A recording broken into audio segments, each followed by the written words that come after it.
एक शोध से पता चलता है कि सक्रिय जीवन शैली अपनाने वाले और सामाजिक संपर्क में रहने वाले व्यक्तियों में रक्तचाप और मधुमेह को प्रभावी ढंग से प्रबंधित करने का साथ साथ उनकी मानसिक कार्यक्षमता में भी वृद्धि होती है।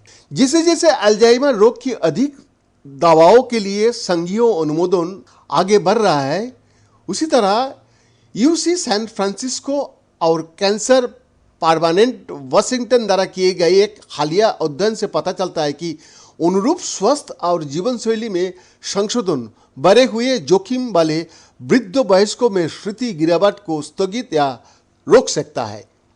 2 साल के अध्ययन में 172 प्रतिभागियों का बीच संगणनात्मक स्कोर, जोखिम कारक और जीवन की गुणवत्ता की तुलना की गई, जिनमें से आधे ने अनियंत्रित मधुमेह और शारीरिक निष्क्रियता जैसे अल्जाइमर के जोखिम को बढ़ाने वाले क्षेत्र में अपनी स्वास्थ्य और जीवन शैली में सुधार के लिए व्यक्तिगत कोचिंग प्राप्त की थी।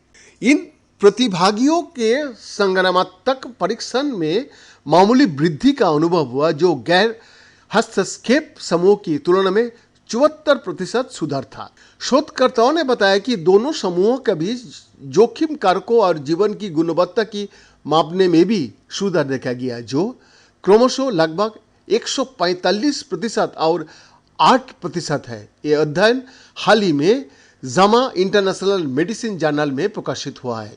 व्यवस्थित मल्टी डोमेन अल्जाइमर जोखिम कम करने के परीक्षण के लिए स्मार्ट के रूप में जाना जाने वाला अध्ययन अन्य शोधकर्ताओं के पिछले काम का अनुसरण करता है, जिसमें स्वास्थ्य और जीवन शैली के हस्तक्षेप को प्रभावी पर विरोधाभासी परिणाम मिला है। हालांकि ये अध्ययन प्रत्येक प्रतिभागी के लिए अनुकूलित व्यक्तिगत कोचिंग प्रदान करने में भिन्न था।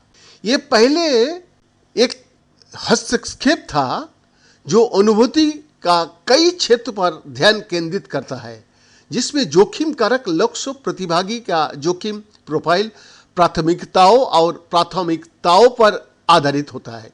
जो शोधकर्ता बोलता है, हमें लगता है कि एक आकार सभी के लिए फिट दृष्टिकोण से अधिक प्रभावी हो सकता है। पहले लेखक और प्रमुख अन्वेषक क्रिस्टिन याप, एमडी, मनोचिकित्सा, उन्होंने अनुसंधान के उपाध्यक्ष और न्यूरोलॉजी, मनोचिकित्सा और महामारी विज्ञान और बायोस्टैटिस्टिक्स का यूएसएफ विभागों में प्रोफेसर भी है। 600 वृद्ध वयस्कों के पहले सर्वेक्षण में उन्होंने पाया कि अधिकांश अल्जाइमर रोग और संबंधित मनोभ्रंश के बारे में चिंतित थे। वो अपने व्यक्तिगत जोखिम कारकों को जानना चाहता था और मनोभ्रंश जोखिम को कम करने के लिए जीवन शैली में बदलाव करने के लिए अत्यधिक प्रेरित थे। यह ने सह प्रमुख अन्वेषक और सहलेखक एरिक बी लार्सन, एमडी, एमपीएचए पूर्व उपाध्यक्ष के साथ अपने सहयोग का जिक्र करते हुए कहा, कैंसर परमानेंट वाशिंगटन में अनुसंधान और स्वास्थ्य देखभाल हस्तक्षेप के लिए किया गया है। वर्तमान अध्ययन में साथ ही पिछले सर्वेक्षण में भाग लेने वाले कैंसर परमानेंट वाशिंगटन में नामांकित थे और उनकी उम्र 70 से 89 वर्ष का बीच थी।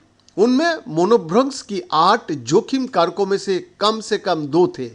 शारीरिक निष्क्रियता, अनियंत्रित उच्च रक्तचाप, अनियंत्रित मधुमेह, खराब नींद, संगणनात्मक गिरावट की जोखिम से जुड़ी दवाओं का उपयोग, उच्च अवसादग्रस्तता लक्षण, सामाजिक अलगाव और वर्तमान धूम्रपान की स्थिति। बीएन का रिपोर्ट।